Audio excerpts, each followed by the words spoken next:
Hello and welcome everybody to a Wheel of Time chat stream. It's just going to be me and a good friend of mine who has basically just started out with this series, and it's kind of a little bit ago, and now she's almost finished. She's like three books away from being finished with the whole series, 4 books away.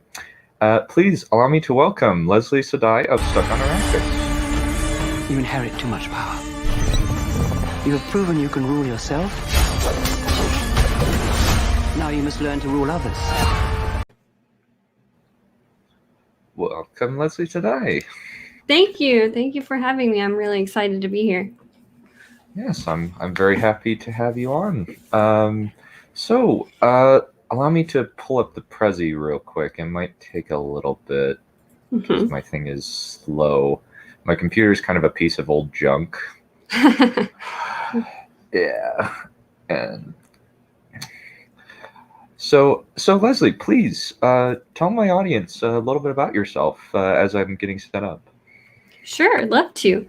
My name is Lesley. I run the Stuck on Arrakis podcast. I am a first-time reader, sci-fi fantasy series reader podcast. I'm starting with the Wheel of Time. I recently added Discworld, so I'm going to be podcasting through Discworld.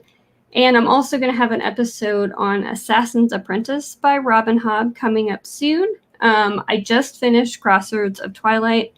I have a lot of feelings about it. We will get to those feelings. So I'm excited to chat about them with you. But yeah, that's basically it. Nice.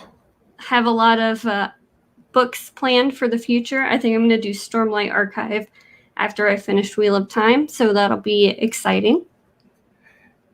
Very, very good choice. I'm in the middle of listening to Rhythm of War, and I'm just like, Sanderson, can you do no wrong? Yeah, very much like, at least in my mind, it's like Sanderson can do no wrong, pretty much. I can't, like, he's never, like, written anything that I don't love, which is, other than the Alcatraz books, I'm not interested in the Alcatraz books. Yeah, I've only read Mistborn Era 1, and like a short story or two of his. I'm kind of saving myself for the end of the Wheel of Time. I really want to read and see like how he finishes it before I start going into more depth with the rest of his work. Oh wait, that's not true. I also read God, I can never Skyward. Is that it? His sci-fi. Skyward, yeah. Yeah. That was good too. Yeah, I like Arcite. It's something of a just kind of a series of kind of cliches, but I still liked it anyway. Where it's just like, okay, this is very much on a sports. This is very much kind of your Pacific Rims, your insert sci-fi sports type movies. Yeah. Movie thing. Yeah, it was a nice light read. It's a little bit different than when I read sci-fi, I usually read like hard and heavy sci-fi. So it was nice to have just kind of a playful, teenage girl type of thing happening. Yeah, it is light, but it's very nice in terms of like, it's just a nice little place where you can just kind of like relax and feel like, alrighty, this is just like a fun little, just a bit of fun. Yeah. As opposed to like something like Asimov, where it's like really heavy science fiction. Yeah. There's no tackling larger questions of humanity in Skyward. I would concur with that.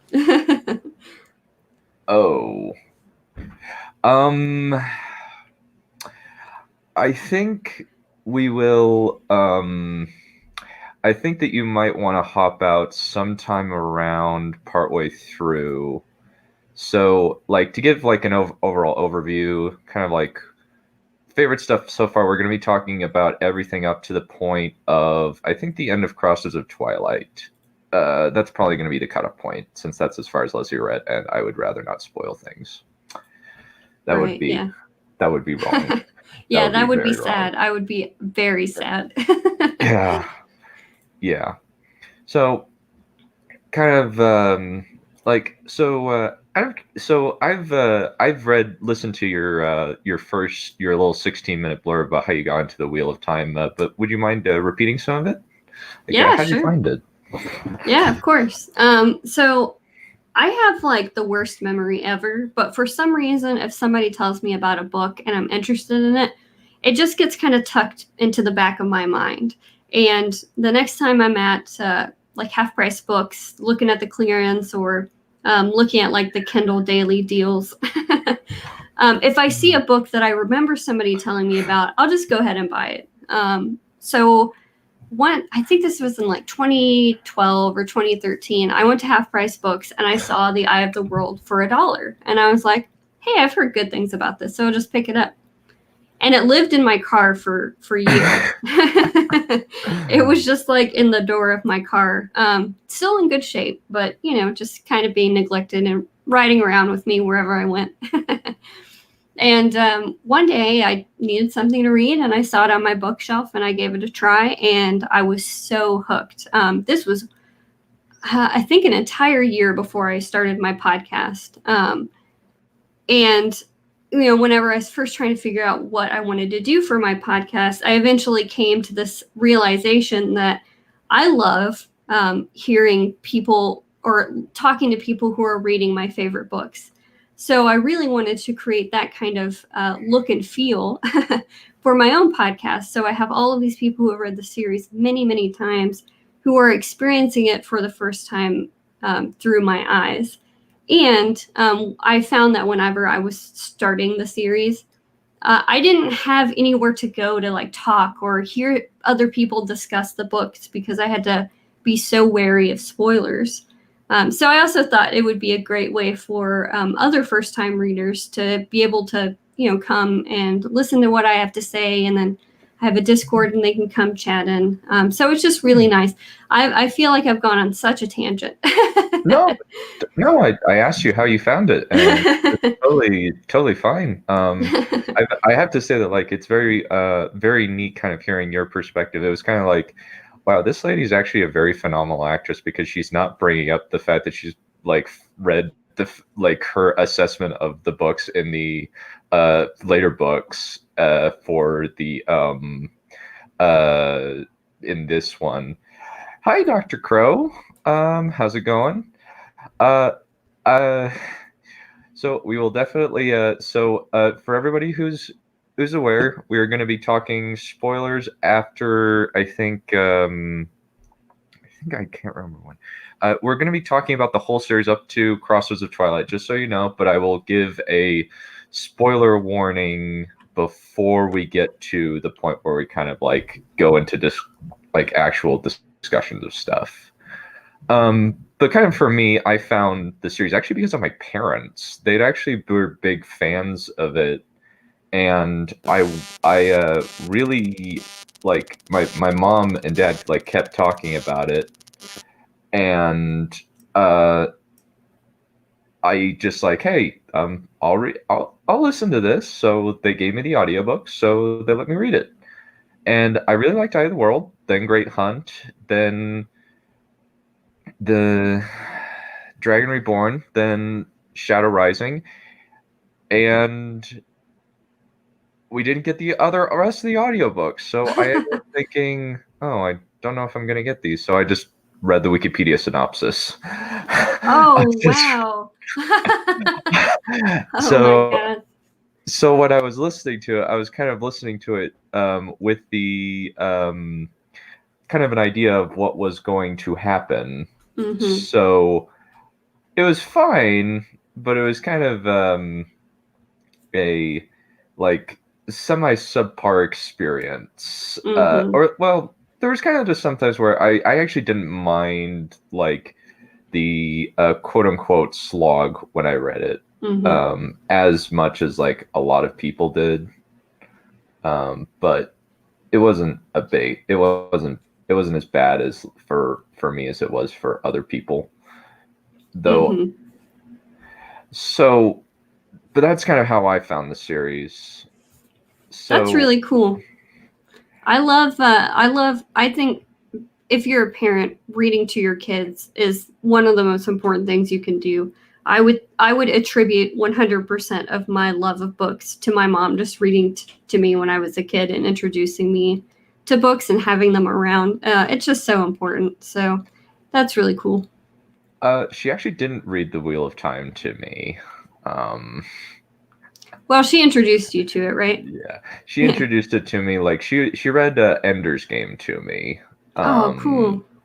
And let me think. I think she read Ender's Game, a little bit of the first bit of I think mainly she just introduced me to the world of audiobooks. My first audiobook experience was Redwall, mostly Oh, because I saw one of the I think like the second to last episode of season 2 in a daycare. And so I was just like, I want to watch this. I want to watch this. cool. And it was kind of, and then like she gave me, hey, here's this book, Mossflower. And so there I went. And I was just like, it doesn't hurt that the audiobooks for the Redwall series are basically radio dramas with a full cast. Yeah. Like each character is read by a different actor, which is really neat, as opposed as to like Kate Reddy and Michael Kramer, who are great, but they're just reading the two. Mm-hmm. Where can people find your podcast? Just on iTunes, right? Or are there other places? Yeah.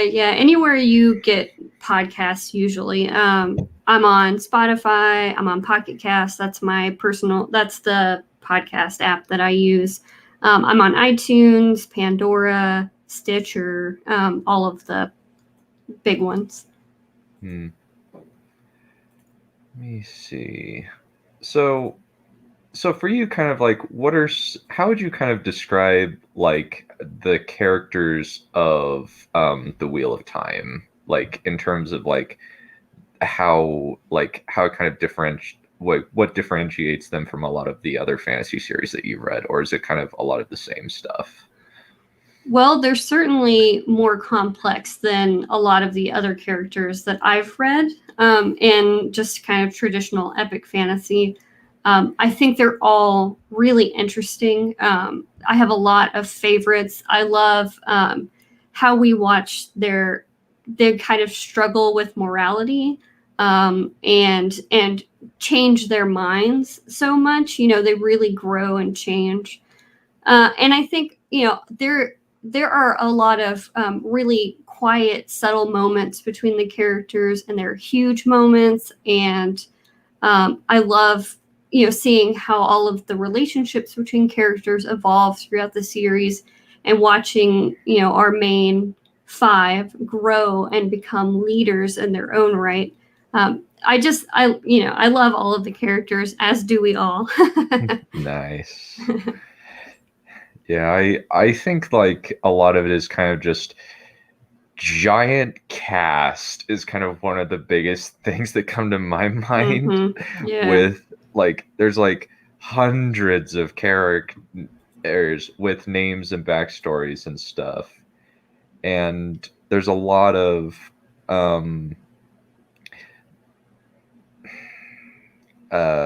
like a lot of different there's a lot of what George R. R. Martin calls like the stuff about the human heart in conflict with itself is the main form of the drama, I think, and that's what I think makes the Wheel of Time stand up.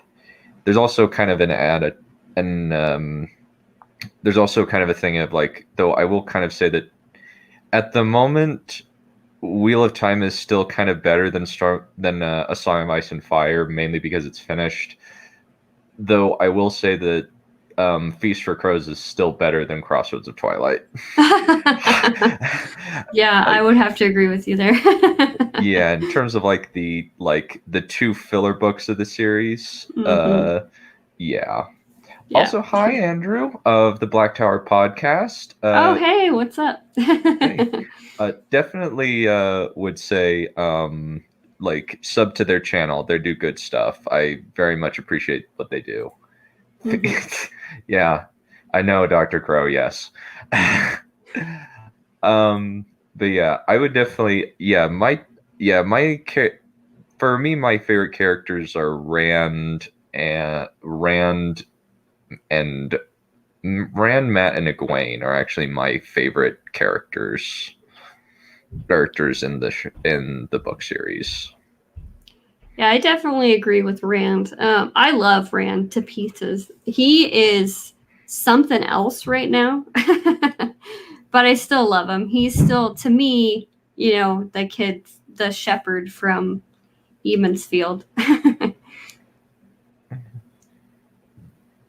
Yeah. Yeah, I think like though kind of like Perrin's kind of I think Perrin kind of stagnates a little bit, unfortunately, at points in the series, but I do quite love I still love him. So the world of Wheel of Time is kind of very different than even like stuff like Lord of the Rings, which is interesting because it's not just a like medieval European, it's more Renaissance in a lot of ways. Where you have this like this one area of the where you each like one's like France, another one seems like it's Venice and various other places. Yeah, you can definitely see the real world influence in a lot of those cultures and places, especially with architecture and things like that. Yeah, I concur. I think one of the things that kind of stands out, like especially, is kind of just the Ogier, the Aiel, and the Shan are kind of like cultures that are just like, it's amazing that like Robert Jordan was able to come up with all of this stuff somewhat from the top of his head, but he was able to like instrument kind of like bring together a bunch of it. Since the Shan, like I would never ever like think of Southern drawl and China with magic collar necklaces. Yeah. Culture building, I think, is one of the things that I look for the most in a series. That's a big part of the reason why I love Dune so much. And I think Robert Jordan is actually, besides Tolkien, probably the best culture builder out there. His are so unique and so interesting. And he thinks about all these little details that a lot of authors don't put into their books, like the Aiel having such a unique sense of humor. Yeah. Like just laughing about how like this lady was this poor own dog was nearly married off, had to nearly take his own wife, Guy Shine. Yeah, I get their humor probably like 60% of the time. A lot of their jokes still go over my head because they're just so weird, and I think that's the point. I think that's what he was going for, and it's great. You are not wrong. It is missing an official name. There's no official name for the Wheel of Time world. That kind of is the same with, say, George R. R. Martin's world. Though the funny thing about that is at least the continents have names in Song of Ice and Fire, while Wheel of Time does not, like, have, it has regional names, but there's no like giant like continent name for anything other than Shan. That's kind of it, which is like, okay, interesting choice. But it's basically like, probably he kind of uses the same thing of like George says it's just called Earth. Yeah, I would definitely agree with that statement. I would definitely agree. She's yeah, Leslie's cool. I like her. Like her well, stuff. thank you. Yeah. Thank you. I think so. but kind of get into like the meat and the potatoes. So for our kind of favorite characters, like like we've talked a little bit about it already, but I really like I love the fact that Rand's kind of journey as a character. That's one of the things that I love about Rand. Um, and like just the journey that he goes on.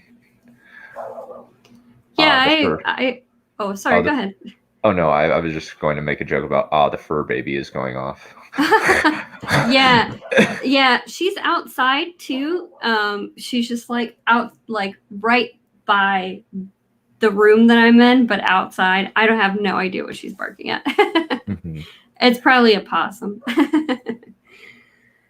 But yeah, I agree. I love Rand to pieces. I feel very protective of him. There have been a lot of moments where I've been genuinely afraid for Rand, and I still really am. You know. I would agree. Kind of just because I think like he's so I think we'll probably get into spoilers now because I know Crow is just barely starting off with Lord of Chaos. So we're going to like say that like right now we are going to like officially start the spoilers just so everybody knows and so that everybody can click back and find it when and you want to watch it later or unless you don't care, in which case totally okay. All right, adios Crow. So I think like with Rand, the main thing that defines him is the box. At least that is yeah. Yeah. Yeah. Very good reasons why I can't say the box is where, refraining from box jokes. Just let him rip. I was just saying, and not even the fun kind of box. Yeah. But yeah, I think like because I think that part of it is like Robert Jordan does something really interesting. He doesn't kill off his characters like George R. R. Martin. He just puts them through hell. Yeah. Yeah. Which I think is kind of worse in a way because you have stuff like the Shan Chan. What they do to Eggwayne specifically is a really horrifying, almost like horror situation where this poor girl is stuck in a like a basically being treated like she's a dog. Yeah. And just horrifically dehumanized. And we'll talk about that later, but like I do love Matt mostly because he's funny. Yeah. He's very the thing that I love most about Matt is he swears up and down that he's not a hero. He doesn't know what he's doing while he's being a hero and knowing exactly what he's doing.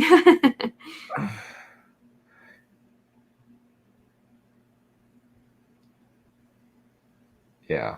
And he's just like, I'm no bloody hero. Yeah. He, like, and then he saves the day. Literally swears up and down. Yeah. Yeah.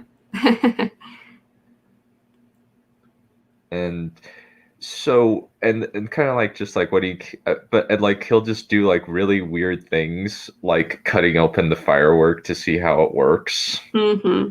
And it kind of ended up working in his favor, though Tom gives him a lot of crap for it. But a clock does not explode in your face. Oh, yeah. Yeah, he has a natural curiosity for the world around him that I can really appreciate in a character. I would definitely agree. Warrior virtue. Yeah, I agree. For sure. Perrin's a sweet boy, as is Loyal. I do love Loyal. I Loyal's do great. too. Yeah, Yeah. he's one of my favorites for sure. If anything happens to Loyal, that's it for me. I'm not reading the rest of the series, I swear to God. It would be very much the equivalent of like I think like for a lot of people like the Red Wedding, like this would be your Red Wedding if Loyal died. Yeah. Yeah. Yeah, good night, Rebecca. Good night. But yeah, let's kind of like start with kind of like some of our favorites. Like I put I actually forgot to put. Did I put Swan up there? I thought I put Swan up there. Dang it. I feel bad. How dare you? I just how dare you?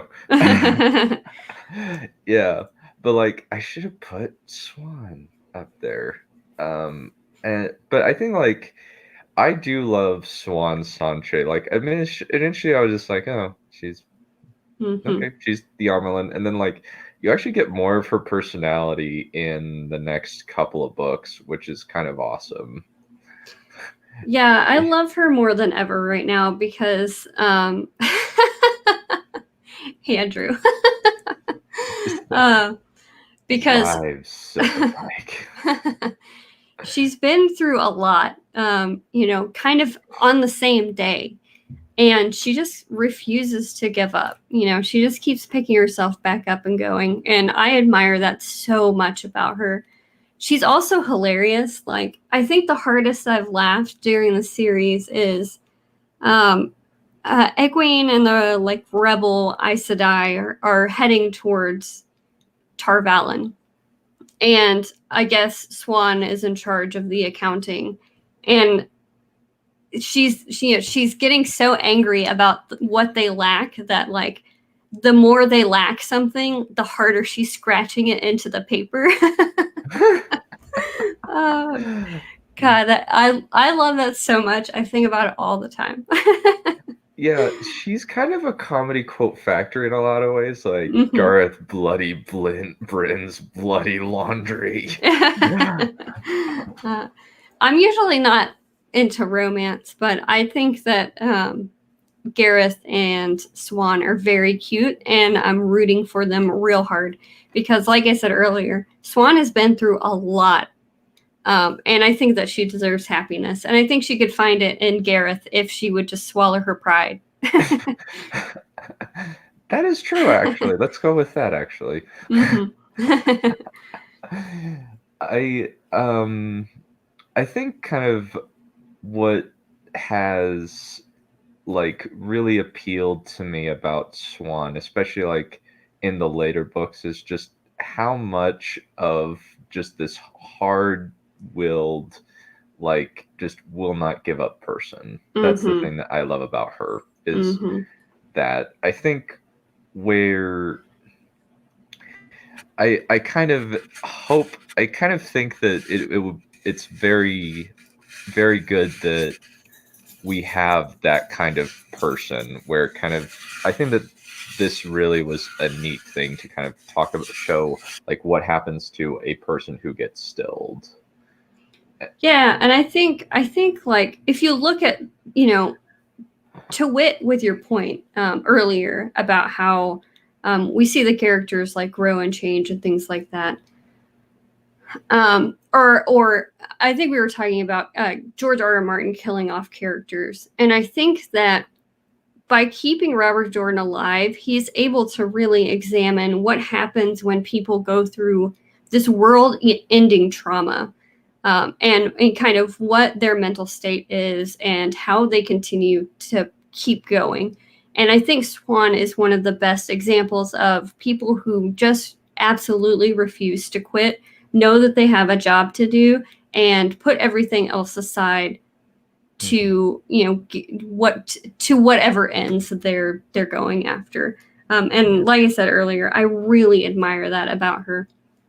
Yeah, she's kind of got a will like stone. Like I think like Gawain says that like in the first book that Elaine needs a man with a will like iron to like not like run him over, and I'm like, Swan Sanche is a woman. Has woman of iron. She Yeah. has steel for bones. Yes, she does. I think I do think that one thing that I've kind of found out recently is the interesting level of Eggwayne hate out there. I had never expected that. That was kind of just like, as I've kind of like entered, I guess, like what YouTube, which is currently starting out in advance of the show, Hmm. there's kind of an element of, oh, I didn't know that a lot of people didn't like Eggwayne. I had no idea. That was an interesting revelation to me. But honestly, like I really like Eggwayne, though admittedly, like kind of a lot of the reasons why I like Eggwayne come in books that you have not read yet, so I will not talk about it.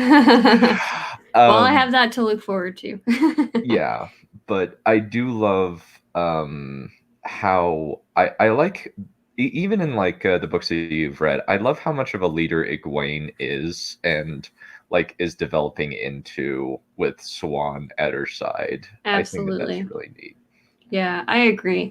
I think Eggwayne is a really incredible character. She is really smart, and she thinks a couple of steps ahead of everyone else. I will say, and like where I am at in the series, she's completely awesome. I mean, she just got captured, but she's doing some work right now. But my issue with her is just how she treats other people. Sometimes she can be kind of. She has no chill sometimes. Like she said some things to Swan Sanche that I did not appreciate. I don't know if I can ever forgive her for like creating dream monsters to like threaten to rape Nynaeve in That's Tel'aran'rhiod. weird. Yeah, That was a very bad decision. yeah. So I wish that, I don't know, she was just a little bit kinder to the people that are on her side. Like one of the things she said about Swan made me so angry because I don't know, she told her to get it together or something like that. And I was like, man, you don't even know the level of Swan's loss. Like you were captured by the Shan-Chan, but she was deposed from being Amerlin's seat, stilled, and lost her warder in like the span of 10 minutes. I wouldn't be okay after that. She wouldn't be okay after that. So I don't know why Eggwayne thinks that she has a right to any sort of opinion on that matter. Yeah, one thing I've kind of like, like I've recently, like in my most recent, like kind of as I've been thinking about it, is just the question of like, especially now that kind of we see Aes Sedai with their warder, like when their warders die, they feel it immediately. I was just kind of like, how did Swan not feel when her warder died? Question mark. Like that's kind of was my question. That's kind of one of my like nitpicky things. At that point she was stilled, right? I don't know if that has any effect on it, but I feel like she was shielded at that point. Oh yeah. Basically, like it's kind of the Aes Sedai come in, she realizes she's shielded, and then she's taken out, and then like you see her warder on the ground. Oh, that's yeah. I think maybe it's because Robert Jordan hadn't fully fleshed out the warder bond as it would be later on. Mm-hmm. And that's just a little bit of like a retroactive continuity, just like how kind of Rand killing the what are they, the merchants in Dragon Reborn are like it's kind of like it's revealed later that kind of like Rand's kind of sanity is slipping, but it kind of backtracks a little bit in Shadow Rising. So it's kind of just interesting kind of how like over time things shifted in the Wheel of Time. Yeah, I agree. I agree. But so I do like Nynaeve.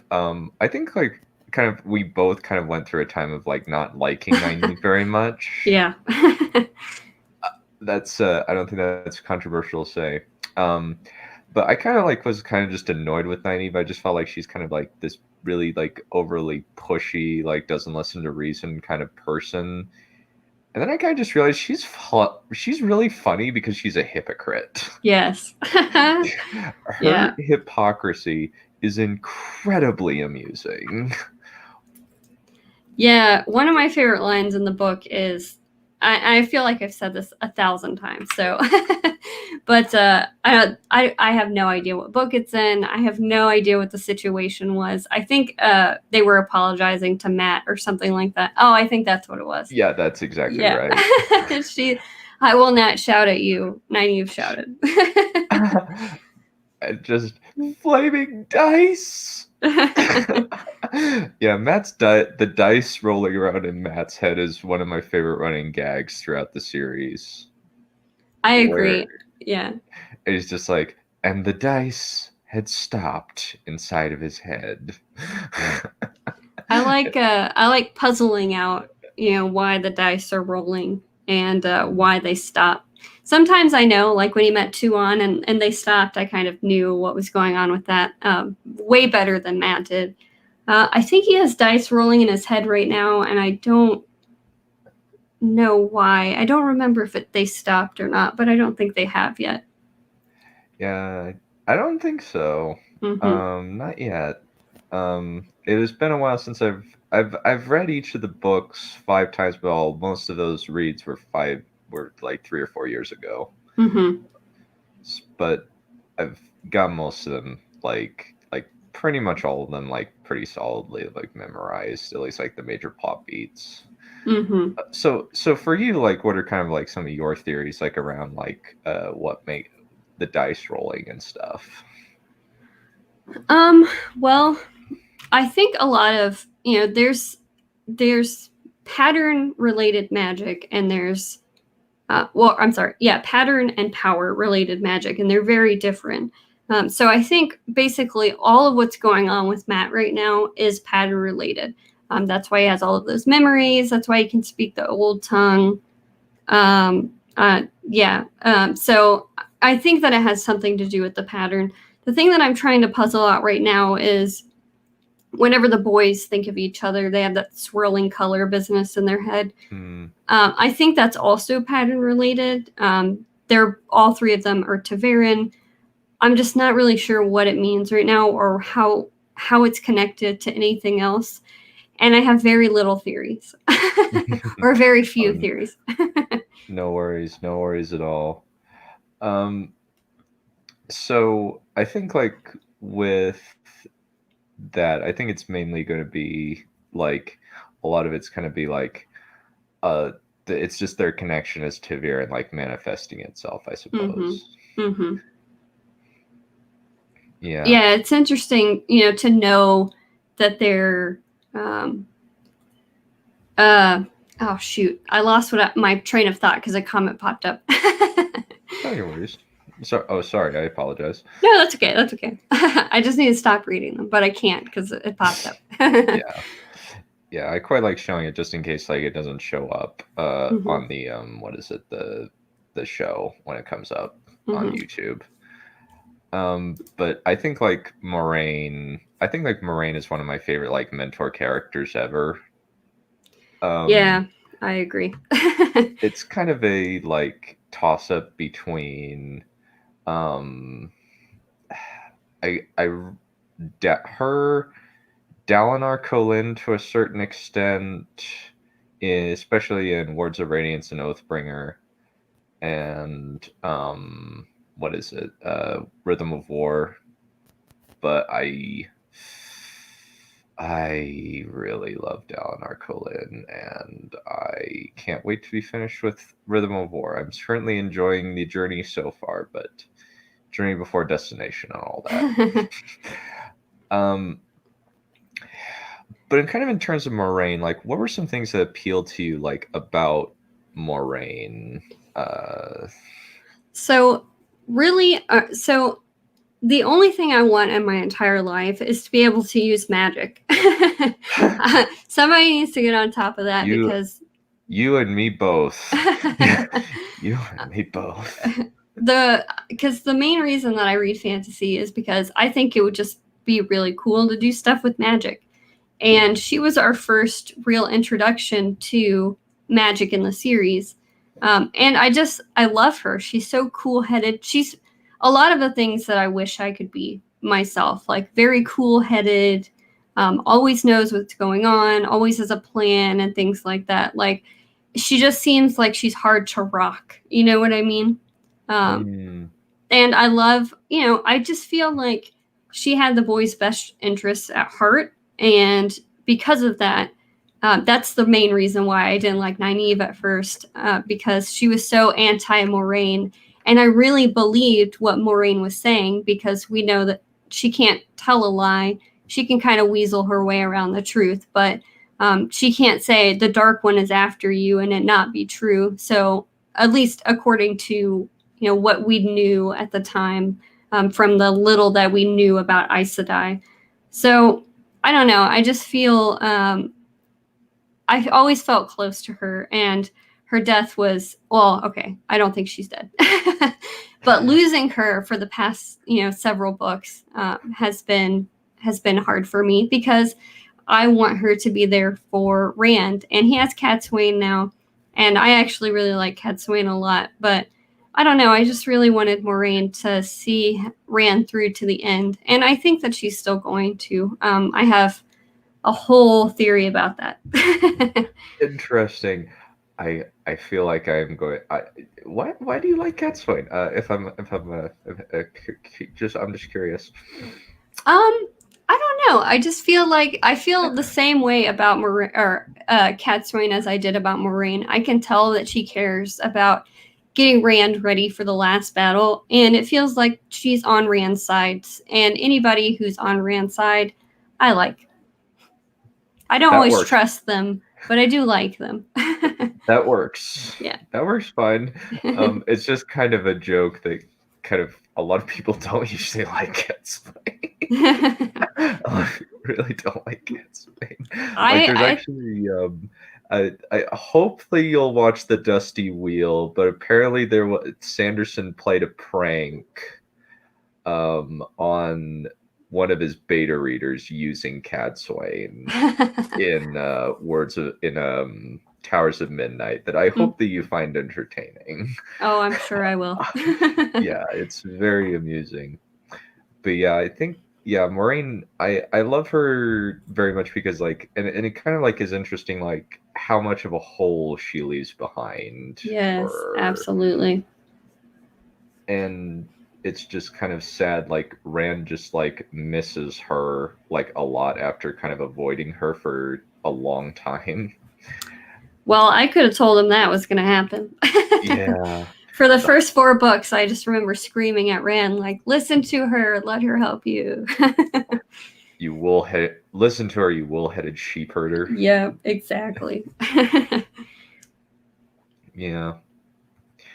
So obviously, like, Rand seems to be like both of our favorite male character. I really like Perion as well. Though I think like he's kind of stagnated a little bit, at least in Crossroads of Twilight, which is kind of a shame because I really like Perion Barra, and I'm just kind of sad that he's getting nothing to do. I agree with you. I'm pretty disappointed, honestly, in Perion's character, because whenever he first gets his wolf powers, you're reading along and you're thinking, wow, he's going to get so much better at doing wolf stuff, and it's going to be awesome. But in the last, several books, Perion has done nothing cool with wolf powers besides like smelling people's emotions. And I also I can't with him and Fael. I hate every scene that they're in together. I do really like. Is strange. Yes. A lot of that needs to be fixed. That's okay. Sorry, Ange. Yeah. But Fael, I really enjoy Fael's perspectives when she's captured and not thinking about Perion and not giving him a hard time over little stuff. I think she's very level-headed, and I really love like her thought process when she's captured and like being kidnapped. So I've been told that Fael gets better, and I'm looking forward to that because I don't like hating characters. I don't think anybody does. Unless you're supposed to, when they're like vile human beings like Eamon Balda Yes. or Rabin. Yeah. Morpheus just has the worst luck. Yeah, she does. Yeah. But in terms of other favorite male characters, I really like Logain. I think if you listen to my podcast, you're probably sick of me talking about Logain. I have not. I have partway. I'm like in the summary of Lord of Chaos. I just barely got finished with the summary of Lord of Chaos, I think. Mm-hmm.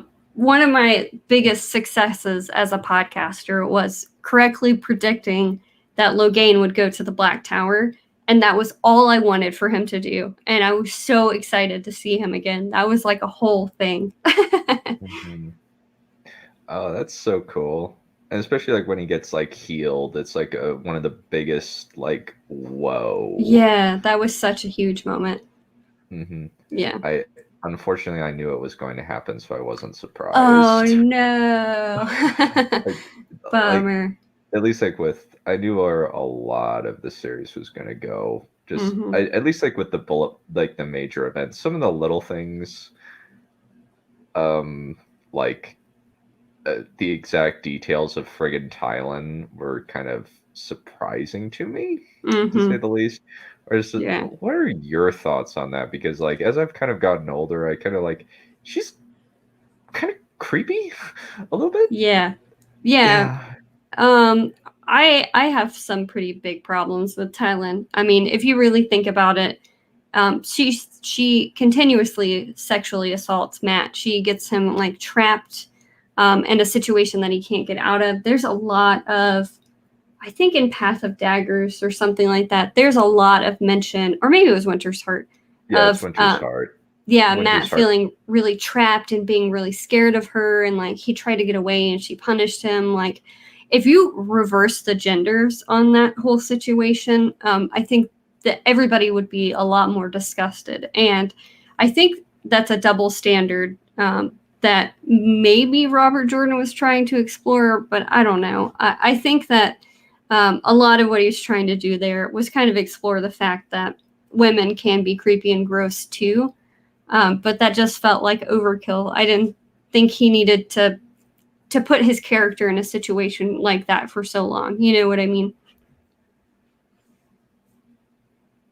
Yeah, it's kind of a like, why did you need to do this? Admittedly, like teenage he was like, I feel bad that I was kind of like, I was kind of like turned on by it. I feel bad. I feel terrible about that because it's just like, then I kind of realized, oh, you know what? This is actually really gross and creepy.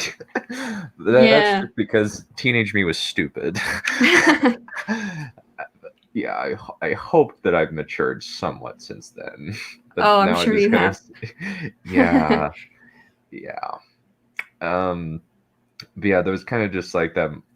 But yeah, Thailand, like now I'm thinking about, oh wow, this is, they can't do this like they did it in the book, in the TV show, if they get that far, which is probably going to be like season 4 or 5 or something like that, at least by my estimation, since those books are so long, you can't do 14 seasons. Yeah. That would be a long few books. Yeah. I think definitely Crossroads of Twilight, is basically Matt goes on a date and Karen buys supplies. Yeah. Yeah, it's funny. I was just I'm working on writing my next show because I'm done with Crossroads of Twilight. And that's essentially my summary of the first half of the book. Yeah. And Eggwayne butts heads with Aes Sedai. Yeah. and then gets captured, which Yeah. I did not see that coming. Yeah, it's kind of a like what is going on moment. Mm-hmm. And it's kind of interesting like how the story with the White Tower has gone. It's really slow, admittedly, Mm-hmm. in a lot of cases where it's just like, Jordan, we don't need to have a play-by-play of every minute of every day. Yeah, I know. I will say, I've enjoyed Eggwayne's plot line for the last couple of books. I think it's really cool. I especially like that she kind of turned it around on them, and instead of being a puppet, she's pulling all the strings. And I don't think that she could have done that without Swan Sanche, which is why I'm like Swan's biggest fan. She really is making that possible, because I don't think Eggwayne would have had the wherewithal, I guess, to pull that together. But I really enjoy it. I think whenever I finish the series, we were chatting about it, and I'm really excited to see Gareth Bryn's reaction, because I have a feeling he's going to be very angry Yeah. about this, and I can't wait to see what he does next. I think the main thing I'm kind of just like annoyed at is Crossroads of Twilight is kind of like her plot in Crossroads of Twilight just takes hours and hours. I know. It like takes a really long time to get going, and it's a little bit frustrating. Mm-hmm. Yeah. Dude, Halima is killing everyone, though. That is like the craziest thing ever to me. I don't know. She Yeah. just like, she was like, okay, we're here. It's time to go on a homicidal spree. Yeah, so it'll be interesting to kind of see what she's doing, because she's really bad. Yeah, she's horrible. This Yeah. whole time I've been like, can somebody please figure out what's going on, because she is giving Eggwayne all these headaches, and she's way too close to her, and she knows everything that's going on. And now she's killing people. But honestly, I don't know how they're going to figure it out. They have realized that whoever, I think it was Anaya, I think that's how you say her name, was killed with sydeen. So at least we got that going for us. But I just can't imagine, like, nobody on our side knows that the Forsaken can be revived or brought back to life or whatever, and look completely different and have a completely different power level and stuff like that. So I really have no idea how they're going to puzzle that one out, because they have no way of knowing that somebody who looks like a woman or is a woman can channel sydeen. That's just like unheard of. I mean, they spend like, I don't even know how long denying that Aes Sedai would take the oath, or would pledge an oath to the Dragon Reborn, even that though that's definitely happened. Like, they were blissfully just not entertaining that thought at all for such a long time, and that really happened. Like, they're not gonna think, oh, a woman can definitely channel sydeen. Yeah, I think it's part of it is just the metaphysics are just out there. Mm-hmm. Do you think that they'll do that like it is portrayed in the show, or do you think that they will change Arengar to kind of fit modern sensibilities a little bit? I don't know. They probably will change it. I feel like Rafe Judkins is really taking this thing in a whole different direction. Well, not really in a whole different direction. He's still being very progressive, as Robert Jordan was when he was writing the series. But I think, they're bringing it up to 2020 or 2021 level progressive. Mm-hmm. So it's very likely that they will change it to kind of suit a different audience. Yeah, I'm kind of just thinking, like, because like they might be thinking we are going to piss off so many trans people if we portray the one technically trans person or trans body or whatever you classify Arengar as. Like, I've heard so many different definitions, I just can't keep them all straight in my head anymore. Yeah, she's definitely not a great representation. That was a conversation we actually had recently in my Discord, was whether or not Halima is a good representation of transgender people. And I don't know if she was necessarily supposed to be, but she definitely is not. Yeah, there's definitely a problem there where she's kind of, I think like I've heard it said, and I would kind of agree with it, that she's basically a kind of a 90s man, cis man idea of a trans woman. Yeah. Yeah, Like, I would agree with that.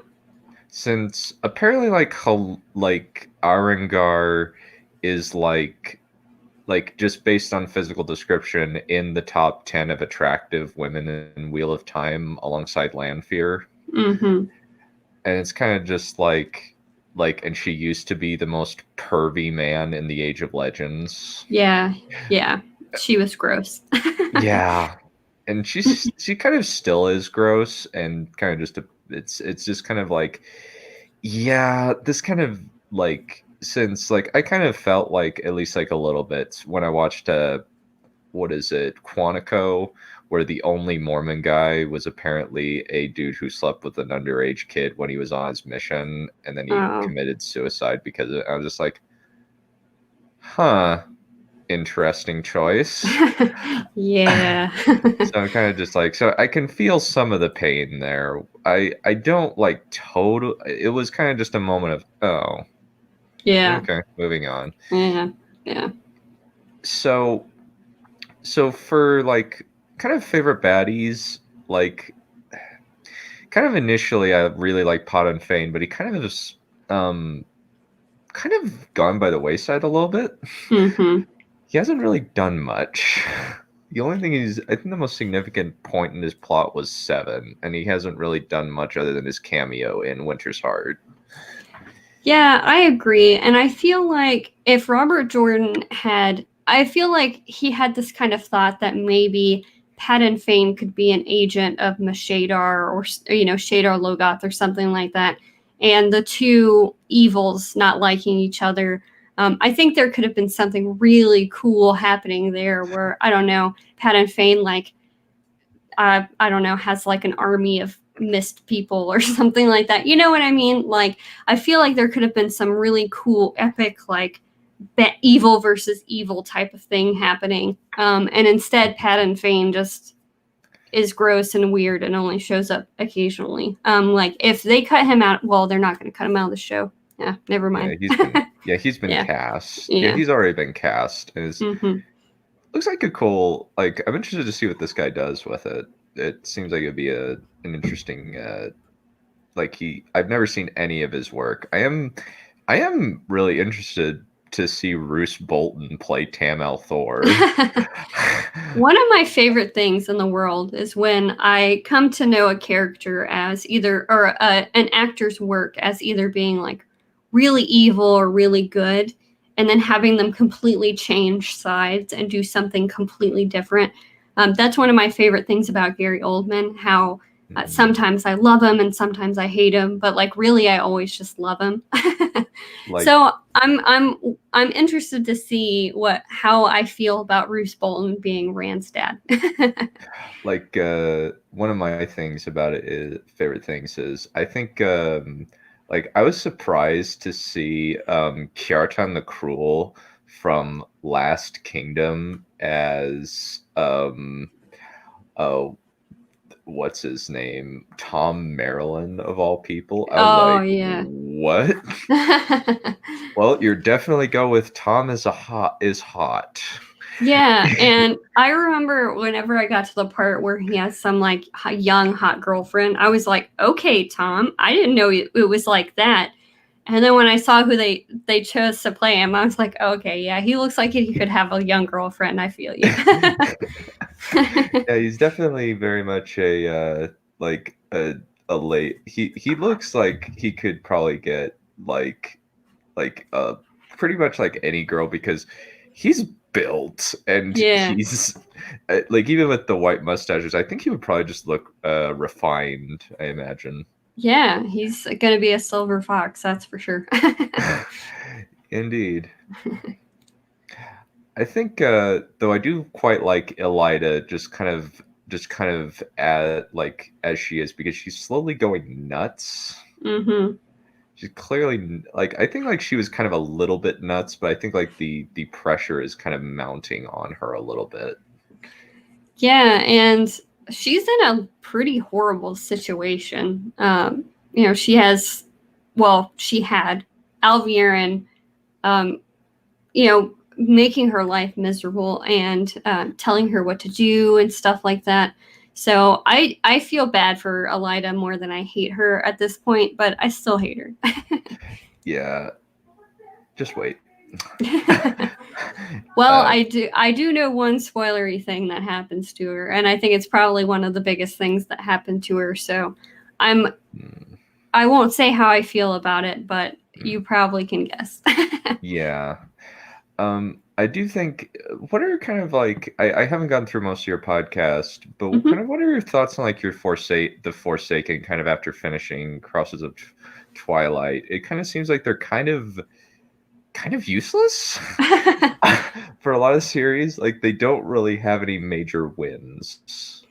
Yeah, I agree. I love the female Forsaken. I think they're complex and I think they have great backstories. I don't really care for any of the male Forsaken for the opposite reason. I feel like they're all pretty generic and things like that. Moraine is very interesting to me, and I hate him with just the burning passion of the sun. I hate him. But please tell me more. Because, well, first of all, he's the help. What is the Nameless? That's what it is.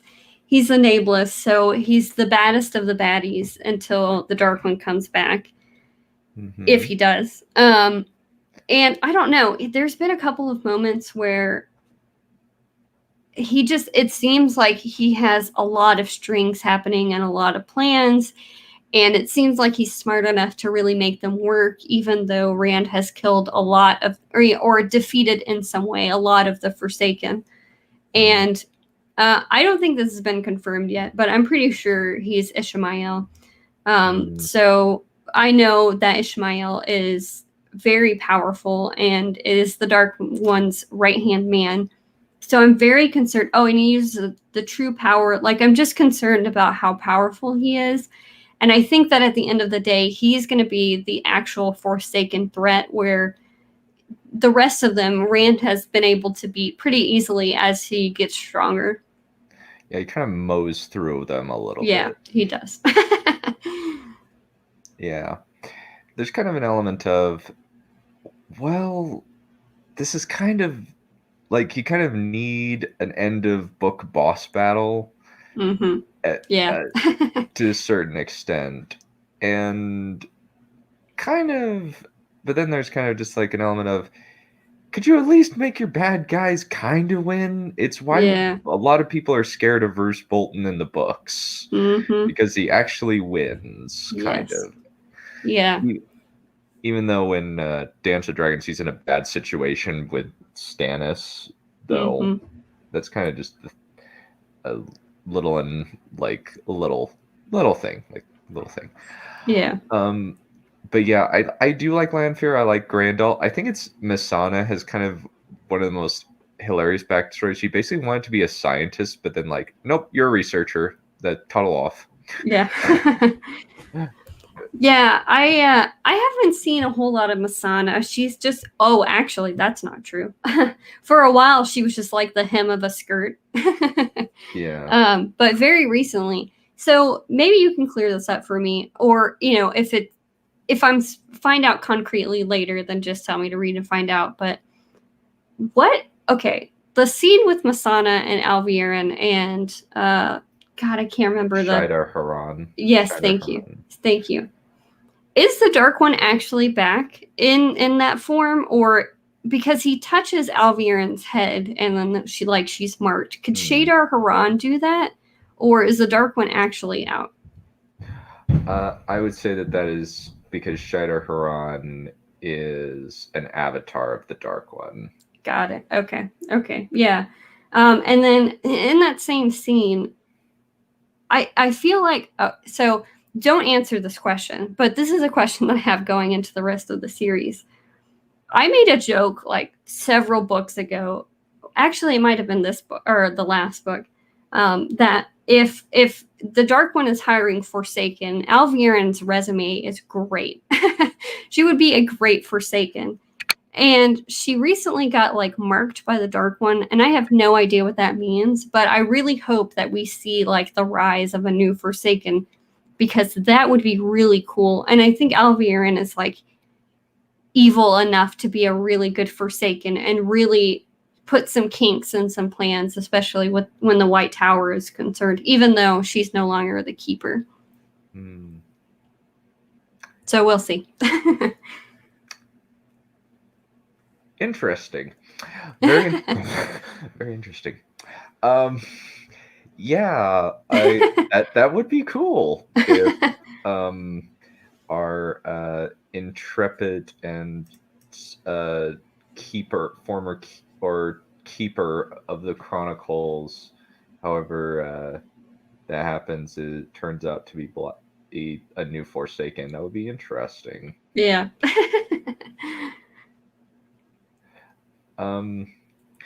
So, okay. Thank goodness it didn't freeze.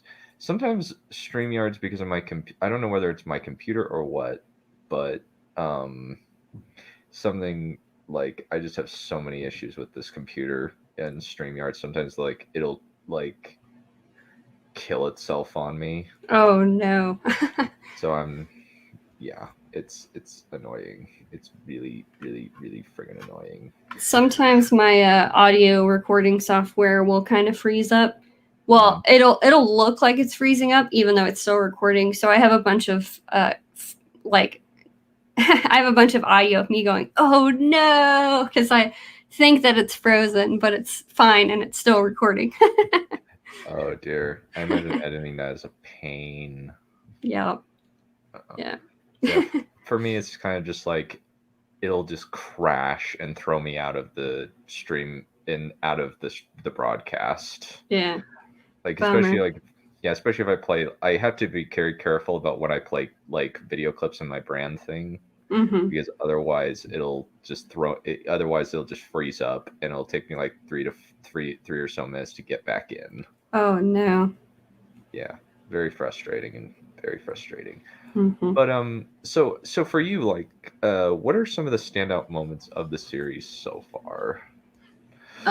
So I think we can just go in order here. The first three books didn't have like the biggest standout moments for me. But Shadow Rising, I think the whole scene at Cold Rock Hold, where Rand, like, God, that was such a good ending, where Rand just completely shatters everything they know about their culture and their history, and then makes it rain for the first time, and then opens a gateway and disappears. Like, that was some good Rand stuff right there. Yeah. Alcair Dal is very much a significant moment. And then Lord of Chaos, obviously, Dumais Wells was a huge moment for me, because I noticed. For several books, I was like, man, I want to see these male channelers in action. This is going to be so cool. And then Rand was trapped in the box, and it was so upsetting. And then to have him break out like in the way he did, and then the Ashman show up and just kill like every one of their enemies. Man, that was so cool. Yeah. I do love Dumais Wells. Dumais Wells was just like the moment where like I just knew that kind of like vaguely that the Ashaman happened. I didn't realize that it would be that cool. Yeah. I didn't realize that it would be that cool. I was like, dang. The Ashaman kill moment is amazing. Yeah, that was awesome. And then in Crown of Swords, I love the end of Crown of Swords, where Rand just like shows up in Ilion, and then he just screams that he's the Dragon Reborn, and chaos erupts around him. Oh, I can't wait to see that in the show. I agree. I'm very intrigued to see how they play that off in the show. Yeah. Especially with I'm interested to kind of just see how the guy playing it, Joshua, does Hmm. things. It's going to be an interesting to say the least. Yeah, I agree. And then if I can just give one more answer, I could talk about this forever, but I also really loved the Bowl of Winds ceremony. Is that what it's called? It's the Bowl of Winds, right? Okay. Yeah. I have a lot of fantasy knocking around in my head. Sometimes I get them confused. But yeah, the Bowl of Winds was really cool. That was the first time we really saw like a big ter'angreal happen where people had to link and use it and stuff like that. So that was really cool. I like that too. Yeah, I think that's pretty. I do have to say that I really like the moment where Rand goes nuts with Kalendor. Yes. Well, I don't like it per se, but I think it's a very impactful and very important moment that very much defines like Rand's like need to like stay away from Kalendor. Yeah. For a lot of the series, like he just says like he just doesn't want to be around Kalendor anymore. He just says like I will not use this sword as a weakness that I cannot afford to have. Yeah, that was a really cool moment. I really liked Path of Daggers a lot. I thought it was really good, and I love in that moment how Bashir is just starts tackling him to get him to stop because he really doesn't realize what he's doing, which is just crazy. Yeah, I personally love Michael Kramer's read of that moment where he says, "You're killing us, man." Yeah, so normally I just read the books because I take, I highlight and stuff like that, and it's easier for me to find stuff to going back if I can just read it instead of having to listen to it. But there are some moments that I go back and listen to just to kind of see what it sounds like when it's read aloud. And that was one of the moments that I went back to listen to. Yeah, I would agree. Like, I think like Ashaman, like Dumai's Wells in general is just a great moment, and I love how I love Kate Redding's, like how she reads stuff as well. I think she does a really good job. Like, and I actually found out like only like a few months ago that like they're actually married in real life. I thought that was adorable. Yeah, yeah. A couple of, I think last year or maybe the year before, Kate Redding read Moraine's story about Manetheren because yeah. So I thought I watched that all the time. I think it's fantastic. I love Kate Redding. Yeah, she's great. I think I kind of like immediately like I associate with her like with the Kate. I think there's another Kate writing or something like that where like she's in the Tooth Fairy movie, and like I just automatically assume that in the like same person for odd reasons. I don't know why. Maybe I don't know why. But then I think like the next one, it seems like the standout moments are Matt kidnapping Tuon and the cleansing are the main important moments of this particular of Winter's Heart. Though admittedly, like the gang bond of Rand. Oh yeah. Yeah. What are your thoughts on that? Because like, what are your thoughts on that? Since like, admittedly, like there's kind of that creepy thing of Alana bonding Rand, which is gross. Oose and awful. I figured I didn't necessarily predict that they would all bond to each other. As soon as they all got into the palace, I knew that something was going to happen. I wasn't expecting it to go the way that it did. I was expecting it to be way worse than it was. And you know, in the tune of there's three of them and one Rand. But I'm not a huge fan of like romance and stuff like that. I just don't, I don't know. I just, I come to fantasy for magic and dragons. And romance is not magic, and it's not dragons either. Yeah, it's basically this does not have. I am not the target demographic for this. I am not interested. Yeah, exactly. But I will say, the actual bonding ceremony was fine, but what happened after and everybody's reaction to what happened after was just painful for me to read. I imagine it was.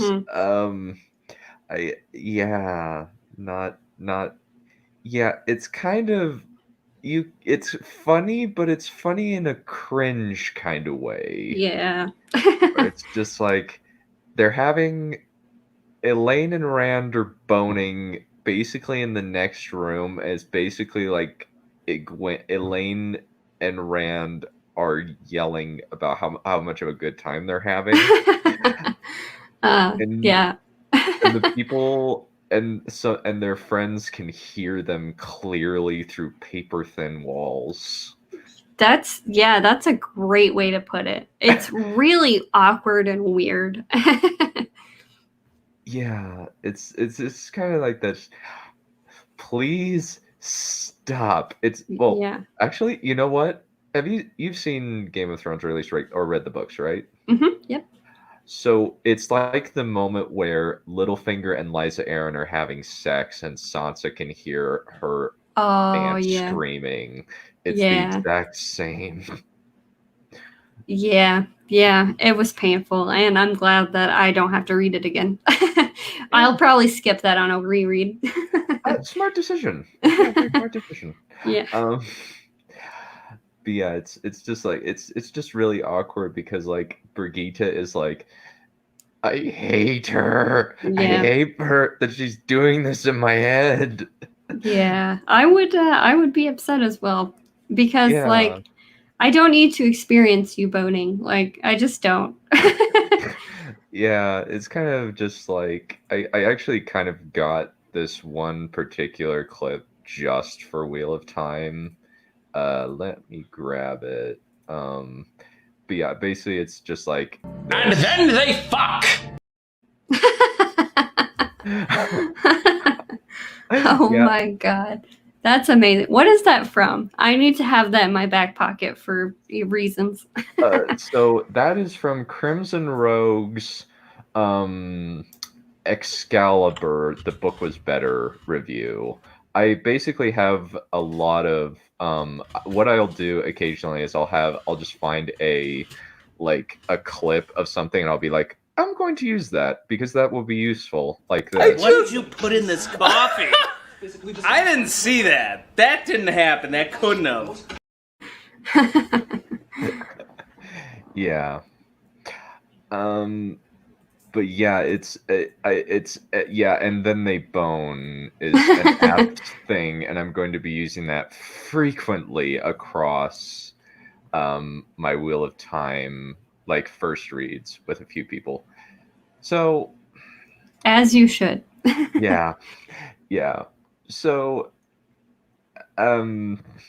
so for you, like I know that like you mentioned to me that like one thing that you're not really a fan of, like we've talked about kind of how Perion is very much stagnated in Crossroads, but also like Elaine has very much stagnated. Same kind of with Min to a certain extent, but I remember like you had some problems with, I think Min in like Lord of Chaos, wasn't it? Yeah, I hated Min and Lord of Chaos because for the first 5 books, she's such a cool, like, tomboy, somebody that I can relate to. And then all of a sudden, she's just, like, drooling over Rand all the time. And it was so annoying because I wanted her to be cool and, like, have her own agency and her own interests and, I don't know, do something other than drool over Rand. Yeah, there's kind of a joke going around that Min is a sexy lamp. Yeah, I have seen that. Yeah. I don't fully agree with that. I don't either. Because like my visualization of sexy lamp is basically poor Emmy Rossum in The Day After Tomorrow, where she is basically a walking plot device. Oh yeah. Yeah. or basically insert female character in just about every fantasy movie from the 90s. Yeah. The only exception being Sorsha, but I think that was Willow was 80s. Oh yeah. Yeah. I miss Willow. I'm kind of sad that the Willow sequel books never got made into movies. Admittedly, they're dark as crap. Yeah. I've only seen the movie, so I didn't even know they were books, if I'm being honest with you. No worries. I found out much later. Basically, everybody dies. Oh. It basically like everybody died. Like Willow just kind of wakes up like a few decades later, and Elora Danan's grown up and she's a witch or something, and for whatever reason, like Tirzlin was destroyed by this evil force, and all of his friends are dead, and Oh my Willow God. just wanders around completely like sad and lonely. It's a really That's depressing. I've only ever read the synopsis because I'm just like, I don't know. I wasn't able to find it. Even then, the synopsis is like not like really, really detailed. But I was like, this is an interesting choice. This is like the Alien 3 of book series. Yeah. Where they decided, I'm going to kill off everybody. Why? Sometimes you have to pull a Hamlet and just make everyone die at the end. Yeah. Well, it's not even at the end. It's like after the fact. It's like at the beginning, everybody dies. Oh. Like it's the first. Like think like according at least according to the summary that I read, it's like either like a 10th or a 4th. It's like somewhere within like the first act. Willow wakes up and finds that every one of his friends is dead. That's sad. Yeah. That's really sad. Poor Willow Offgood. Sad. So, but yeah, Elaine is kind of Min, poor girl. Like she kind of gets a little bit of a shaft. Yeah, I have been enjoying her lately because she's kind of a book nerd and she's there for Rand in a way that other people can't be, and I think that's important right now because he's really losing his grip. I mean, he's been losing his grip on reality since like book 6. But I like her again, so. Yeah, she's improved. I think like after like her and Rand bone. Mm-hmm. Own like things improve, I guess is the best way of putting it. Yeah, I agree with you. Yeah. As opposed to like Elaine and Avienda, which basically like kind of like it just seems as though like Elaine and Avienda just are kind of like side people in a way. Yeah. Where they're just like they just kind of have their own thing, and just Rand is kind of secondary in a lot of ways. Yeah, I agree. Yeah. So for you, so like the slog. So the slog is basically considered to be, I guess a lot of people say that like Lord of Chaos to Knife of Dreams. A lot of people at least say that. I don't fully agree. Yeah, me neither. I would say the slog in Wheel of Time is like half a book long, because Crown of Swords is a banger. Lord of Chaos is a banger. So is Crown of Swords. So is Path of Daggers. So is Winter's Heart. There were like 200 pages of kind of just slow, like Nynaeve and her stupid hat and everybody bickering at each other at the beginning of Winter's Heart. But I can look past that because the Bowl of Winds ceremony was so cool. But I think the first half of Crossroads of Twilight were pretty hard for me to get through. Not that they were bad, but just because I was picking up a Wheel of Time book and I wasn't getting what I expect from a Wheel of Time book. And the end was not what I was expecting from the end of a Wheel of Time book. So Crossroads for me is, and I think for most people, is the real low point so far. But I've been told that it gets much better from here. So I'm excited. Yeah, I would definitely agree that Crossroads is kind of the black sheep, I guess. It's kind of the lowest tier of Wheel of Time books. I think like uh Vance the Gleeman actually has a really good point about the slog, where it's like not necessarily a book series, any part in the books. It's the time frame with which they were put out more than anything else. Because Yeah. it's like it's Wheel of Time fans wait for a couple of years, and what they get is Crossroads of Twilight. Yeah, I would be upset too. And honestly, if at that point, if I waited and then read Crossroads of Twilight, after having waited, I would be unsure about the rest of the series going forward, because that's like the only thing I would have to go on. And it's not a good thing to have to go on, you know? I mean, not that it's bad. There's some great moments. It's just tangent the book. Yeah. Yes, exactly. And the ending, you know, I've come to really enjoy and expect these just huge explosive endings at the end of the book. And to have it end on a cliffhanger was such a departure from what Robert Jordan usually does, that I would also be very angry about that if I had to wait for this. It seems as though he did what George R. R. Martin did with Feast for Crows and Dance with Dragons to a certain extent, where like he split a lot of the book in what would have been a big book into two, but kind of he had a little bit more like consistent in terms of like creating a narrative.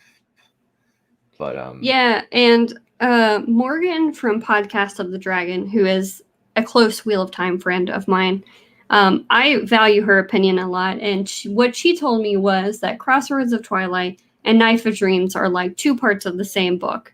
So, and I think that makes sense because it just ended on a cliffhanger, whereas Robert Jordan doesn't usually do that. So even though I was planning to read New Spring after book 10, I'm going to go ahead and continue to Knife of Dreams and kind of complete that thought or that sentence, because I legitimately cannot wait. Like I feel like if I read New Spring, I'm going to lose some of my momentum and forget about a lot of the stuff that happened. So that's my next book also, because I'm too excited to read it to wait. So yeah. Kind of one thing that kind of like, I don't think you necessarily have to read New Spring to get a lot of things. It's kind of tangent the book a little bit. Though it's kind of just like kind of a lot of information that we know already, like how Lan and Moraine met. Yeah. And a little bit of, and like the prophecy that happened where it's this, where Guitar Morosa, the keeper of the Chronicles, says this prophecy, and that's one of the first things that you hear in Great Hunt. It's one of the first prophecies. Yeah, I'm definitely still looking forward to reading it because I love Moraine. So, but I'm moving it one book back. Smart decision. Yeah. But yeah, I don't think that the slog like really.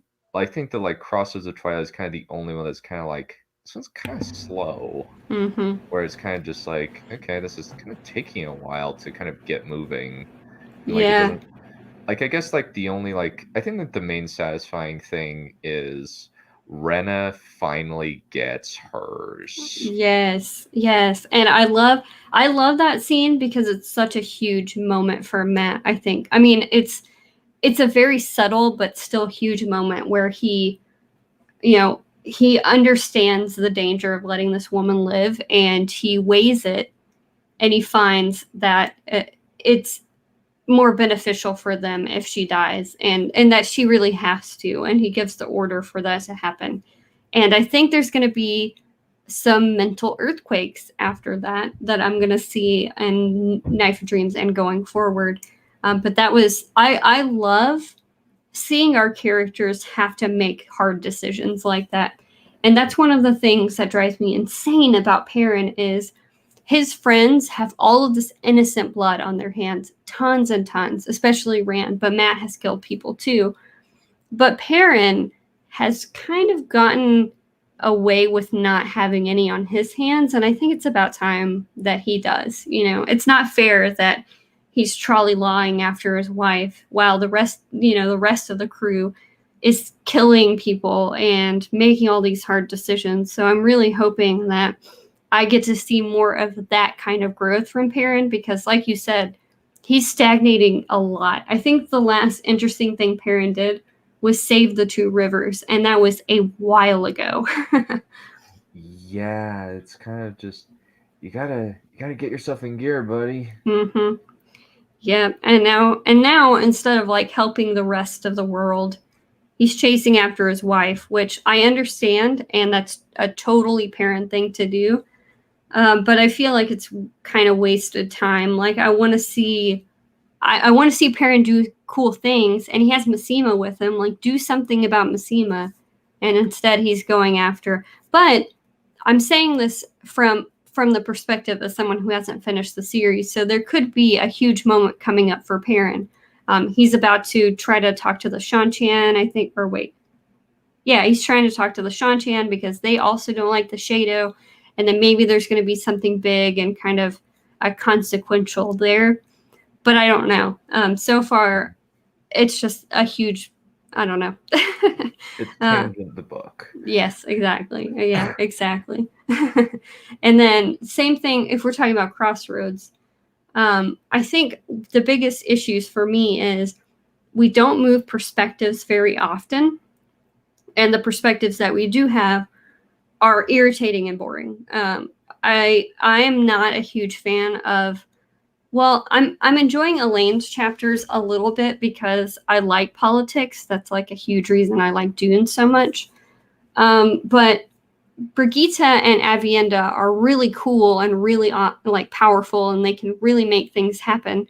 And they're just kind of stuck with Elaine, and everything about her is boring right now. She can't even eat good food because she's pregnant, and I have like all sorts of problems about that too.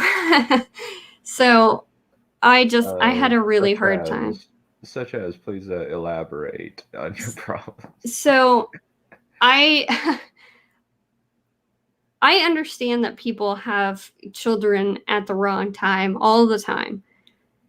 But if the world is ending and your best friend can see into the future, or, one of your friends can see into the future basically and tell you that if you bone your boyfriend, you're going to get pregnant with twins while the world's ending. I just think it's a really dumb idea to have kids because,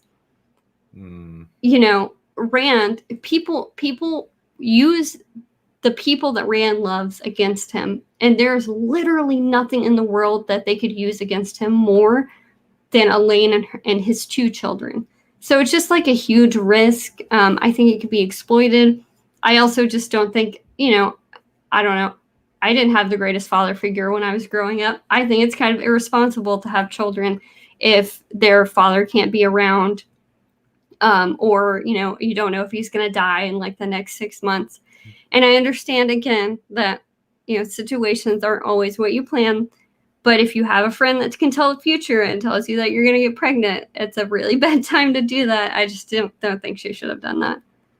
Yeah, I don't know if she Min told her about it. I think Min told her she got told after the fact. Oh, okay. Well, then I take everything I say back. If she didn't actually know, that's a whole different thing. But still, okay, but there's a possibility that you're going to get pregnant if you bone somebody, right? I don't know. I think she just kind of forgot to take the birth control drug. Well, Min just kind of starts babbling to because she forgot about that she's going to get pregnant. Mm-hmm. So it's kind of just oh dear. Oh. Well, I can't wait to see how somebody exploits it in the future because I'm 100% sure that's going to happen. I mean, there's already a dark friend, like as the captain or queen's guard or whatever. Mm-hmm. Yeah, he's a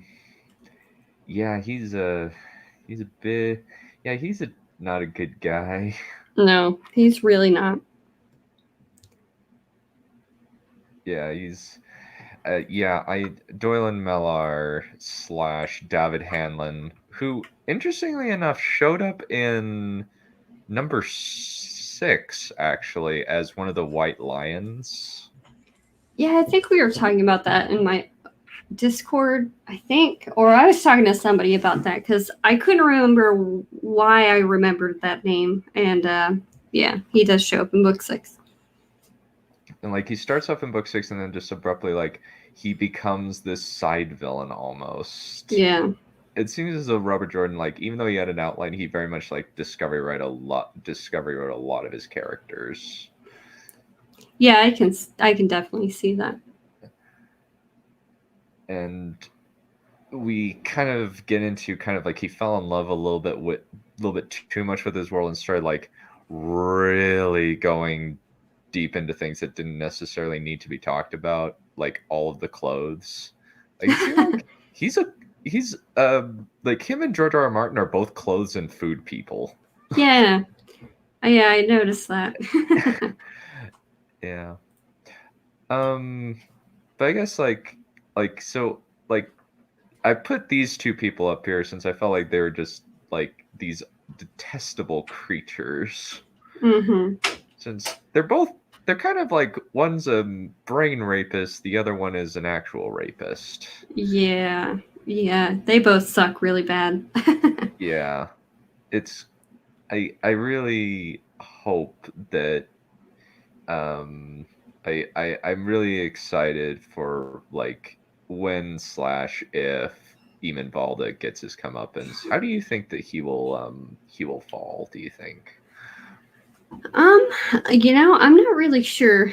I haven't seen him in a while. I think the last time I saw him was in the prologue of Crossroads of Twilight. I feel like there might be some sort of showdown between the Shan-Chan and the White Cloaks. Like that makes sense to me. Or maybe between like the Asha'man and the White Cloaks or something like that. For some reason, I don't feel like Rand is going to get involved with that. I think it's going to be maybe one of the other two Ta'veren, or a different group altogether. Yeah, I would concur with that. It definitely seems as though there's a lot of stuff going on with the White Cloaks. It just seems like the White Cloaks are kind of like the occasional tangent that Robert Jordan kind of goes into in his prologues. I completely agree with that in every aspect. They are the stars of many prologues. Yeah, I think like it really starts off in I think Shadow Rising, and then just keeps Dragon Reborn, and then keeps going and going and going. Yeah. Yeah. And then Alana Mosfani, like, she has not nearly had enough bad things happen to her. Just I agree.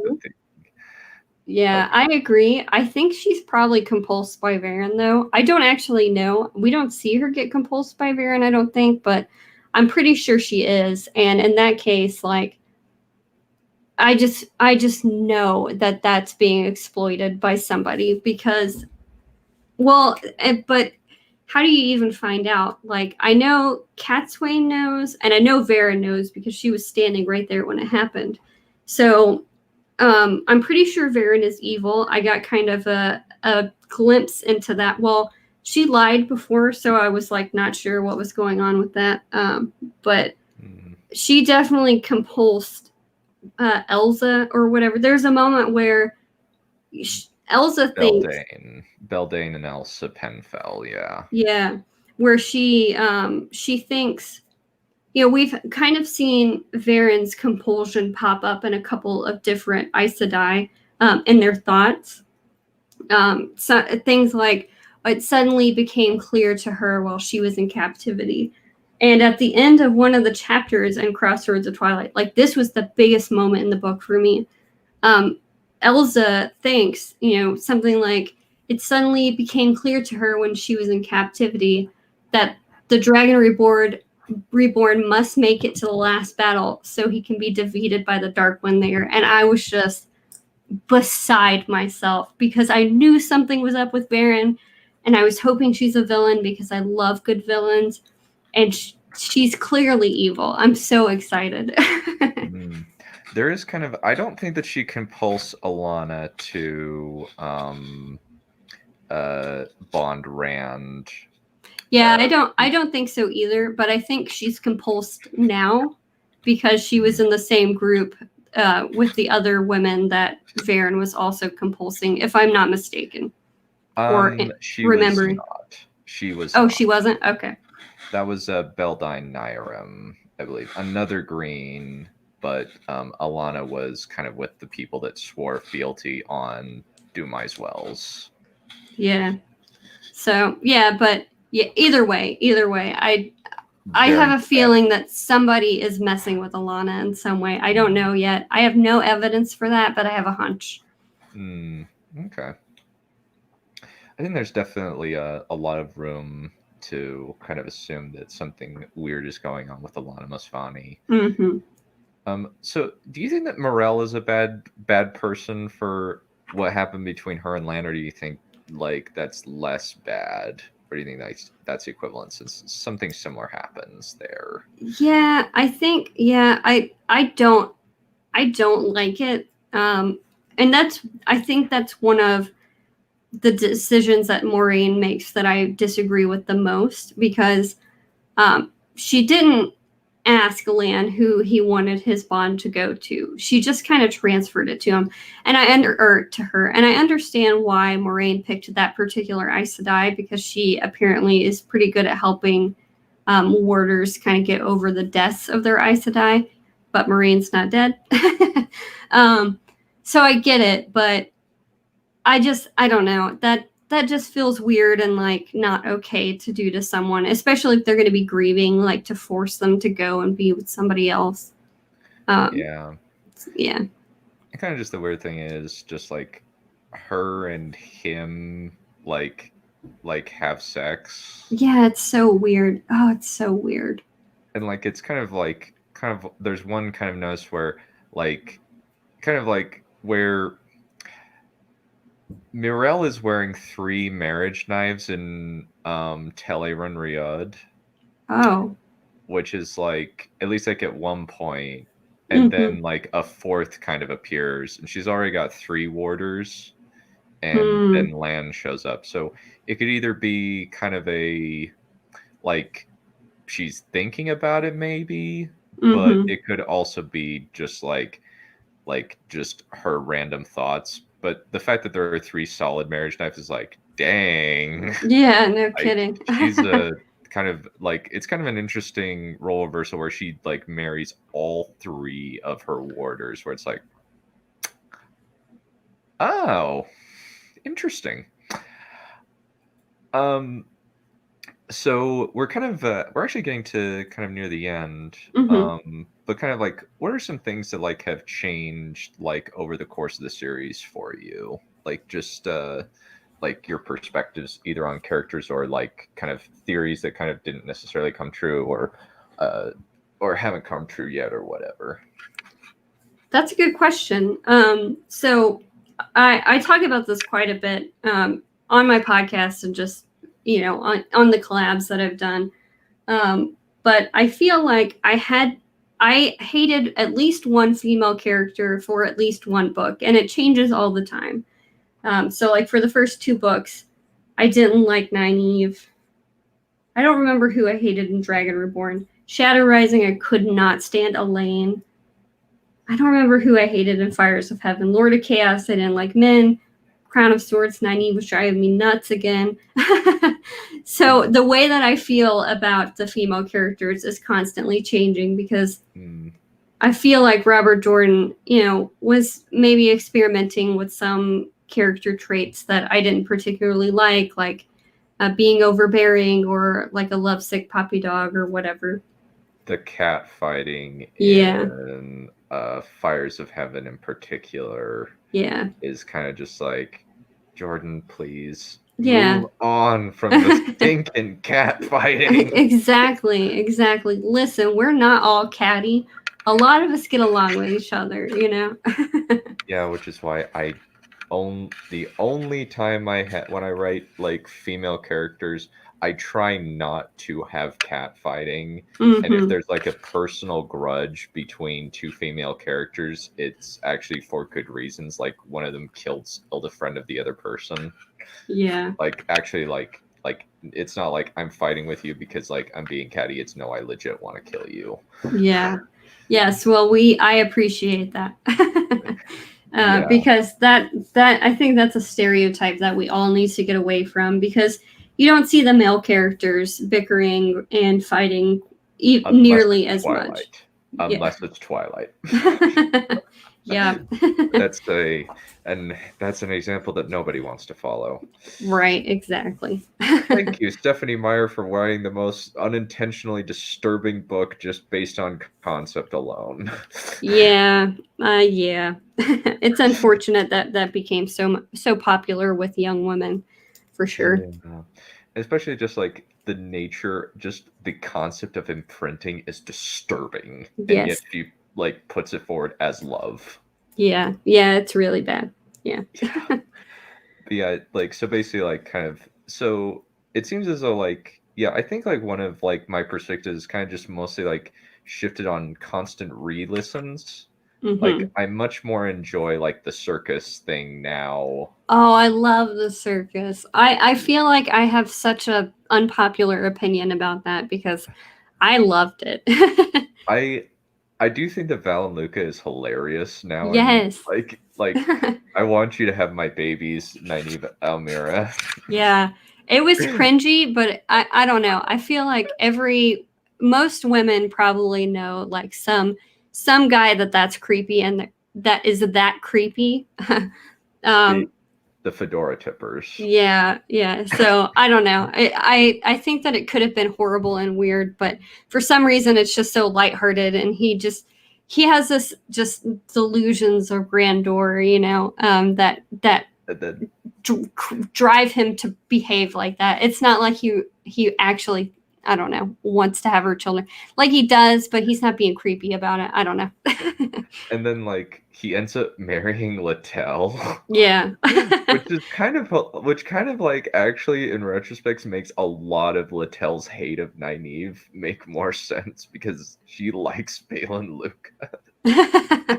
Yeah, that's hilarious. Yeah. Yeah, it's just like, and Matt, like, I would rather be married to a bear than Littell. Yeah. Or something to that effect. It's kind of Jack Sparrow's, if you had a sister and a dog, I'd choose the dog. That's funny. Yeah. So for you, what are some of your theories and predictions that you're thinking might or might not happen? So my biggest one right now, and I think the one that I'm most proud of and that have been harping on for so long, is that Moraine is not actually dead. And the reason why I'm so sure that this is the case is because she goes through the twisted red door frame or way or whatever it is. And we already know where that goes. It doesn't just lead into oblivion. It goes to the world of the Finns, whichever Finn, I guess. Wait. That one was the eel fin, right? That door? Mm-hmm. Okay. Yeah. So I think they're the scarier ones, but we know that it goes somewhere. So, you know, Robert Jordan doesn't just send his characters through curtains to die. He wouldn't do that. You know what I mean? So I think that Moraine is still alive. He makes you watch every Ashaman die, except for Evan Hopwell. Yeah. Yeah. It includes poor Fedrin Moore. I know. That was sad. So anyway, I'm basically 100% sure that Maureen's not dead. I don't exactly know what is going to happen with that, if she's going to come back or not. But I think that she's still alive. We see Lanfear come back, and I think, that kind of shook my theory just a little bit, because if Lanfear's back, then she must have died. But I just feel like Moraine is so cool-headed, and she's so cool under pressure, and I think that if she did find herself in the land of the Finns, I think she would be able to hold her own. I don't know what that looks like, if it's being agreeable enough to where they leave her alone, or she's just trapped in her cell, and Lanfear tried to escape, and that's why she died, or maybe she had like iron on her. Oh, well, I don't remember if Lanfear had anything on her person when they went through the door, but you know what I mean.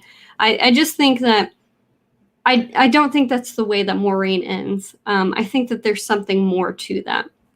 We do have an interesting dream that seems to involve Moraine, or at least obliquely involves Moraine, in Fires of Heaven, where Tom reaches into a fire and pulls out Moraine's little stone out of that fire. What do you think that could mean? Well, in addition to that one, so I think, well, first of all, I think that Tom and Moraine had something going on, because recently, very recently, I read a passage from Matt's perspective that was like, Tom keeps reading this letter over and over again, and it's just creased so badly from him constantly unfolding it. So I think that there was something going on between them. And there's like a bunch more evidence, like little moments between them or something like that. So I think, I don't know. I think, well, I a fine woman. If she wasn't Aes Sedai, a fine woman. So I think it's possible that Tom has some hand in going in and rescuing her. I'm not really sure, but I think that he had something going on, and I think that's another hint of that. And I think it is possible that I don't know enough about the Finns and their world and stuff like that to understand if a rescue is even possible or how that would even work. But in addition to that dream, Min has a vision where we don't get the actual vision or anything like that, but she's thinking, and Rand asks her if she's had any visions about him lately. And she says no, and then she thinks to herself, how can I tell him that he will most certainly fail without a woman dead and gone? And I think the answer to that is that he's not going to fail because she's not dead and gone. I think that she's going to come back and be some larger part of the last battle. She's going to be Moraine the White. Yes. See, that's what I'm saying. I come back to you now. I come back to you now at the turn of the tide. Yes, exactly. I also, I'm not perfect about not sneaking peeks of stuff. And I know that on the cover of Memory of Light, there is a woman with a blue gem and blue garb that kind of looks like she could be Moraine. And I know that Rand needs two channeling women to safely operate Kalendor. So that's kind of my main evidence for maybe Moraine is still alive and ends up going to the last battle after all. Yeah, it's kind of unfortunate you can't avoid those. Yeah. Yeah, but it could be somebody else. Who knows? Could be. It could be like any number of Carian women. It could always be Eggwayne. It could be someone else. Mm-hmm. It could be anybody. Yeah. Totally be anyway. Yeah. So we've kind of we've been going for a good amount of time. We've been going for almost 2 hours. Yeah. Which I'm very, very pleased. This has been a wonderful conversation, I have to say. I agree. Yeah. So is there anything that you would like to just kind of just chat about real quick before we conclude? Or is anything pressing that you want to bring up that you really would love to just chat about for maybe 5 minutes or so? Let me think.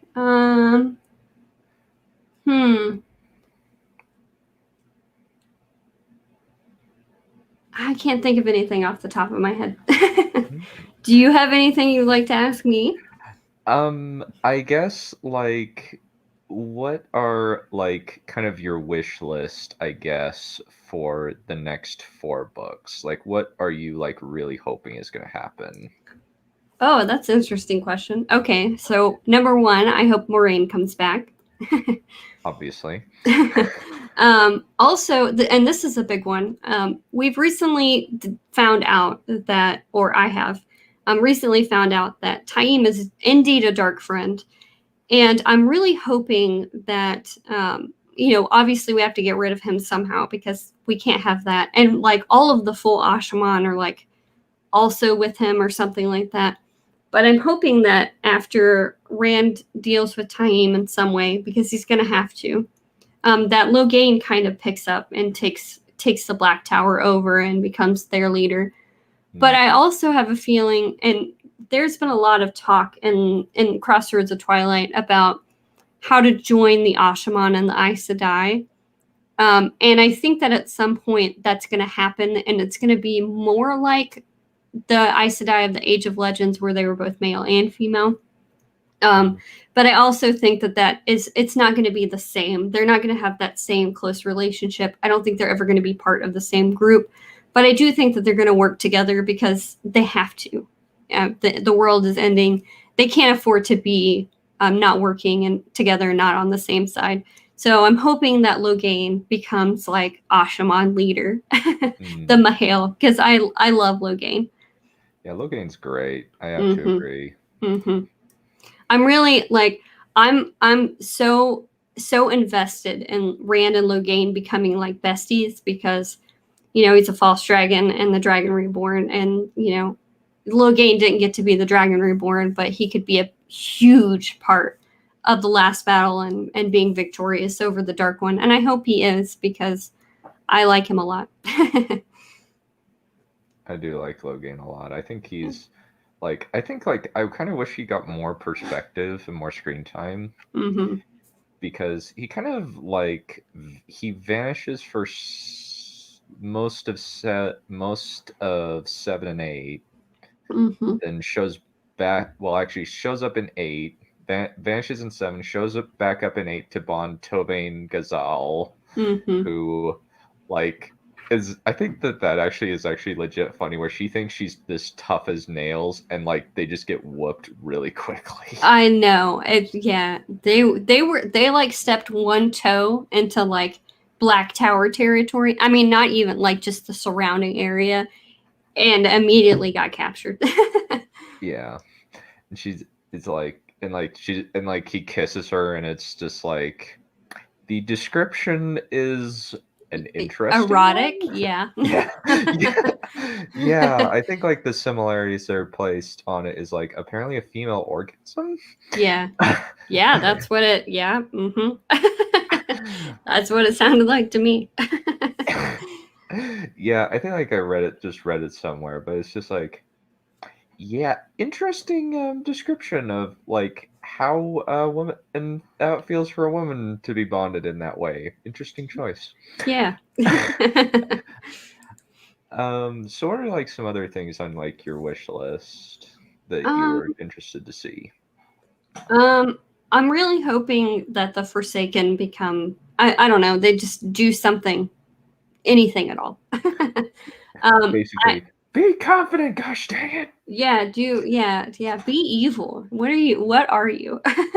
It seems like all of their evil is in the past, like Grandal, killing kids because she didn't want her pets to feel like they were abandoning their kids. Yeah.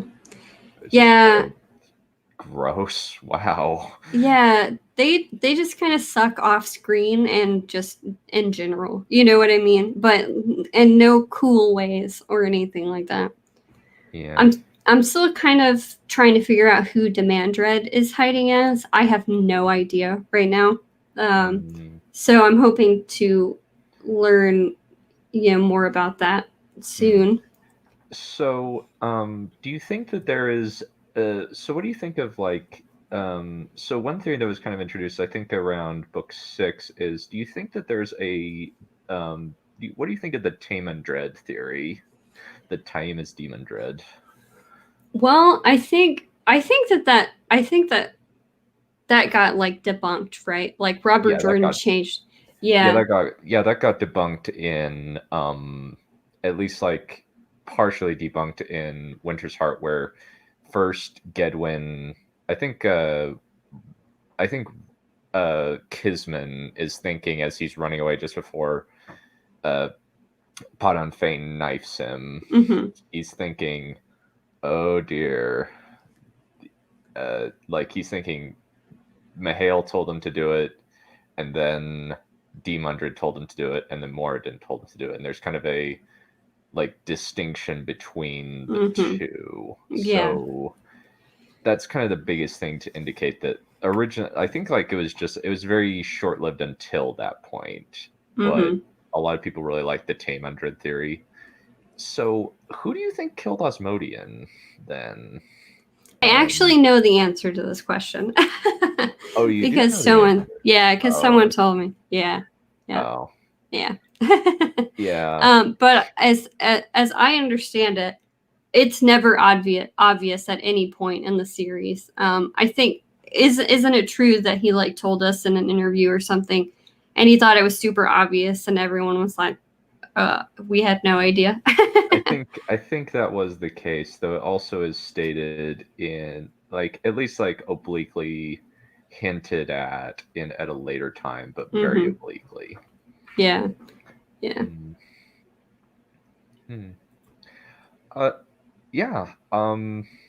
I think that will about do it for tonight. Thank you, Lesley. Yeah.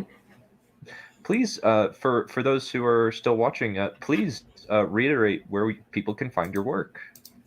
Everywhere. Everywhere you get your podcasts. I'm on iTunes, or Apple Podcasts, whatever. I don't have an iPhone. And Spotify and Pocket Casts and Pandora and Stitcher, and I think I'm on Amazon Prime now. So really anywhere you get your stuff, yeah. Nice. What would you say are like the work that you're most proud of and like you would like people to go over and check out? That's a good question. I think my last Lord of Chaos episode is really good. I obviously get very excited about the end, and it's a really good time. And then also the last episode of Crown of Swords, when Rand goes to Ilion and it's like complete metal Rand. Oh man, I just love that. So I had a lot of fun with that episode too. Nice. I have to agree. Well, thank you all for coming. Please subscribe to Lesley Sedai's Stuck on Arrakis. She is extremely lovely. I am very much happy that I found her podcast and her Discord server. Definitely subscribe. I definitely think that you will definitely not feel like you have wasted any time. Thank you all, and I must play my outro. Farewell. Go! Holy shit. Okay, we're going. Go!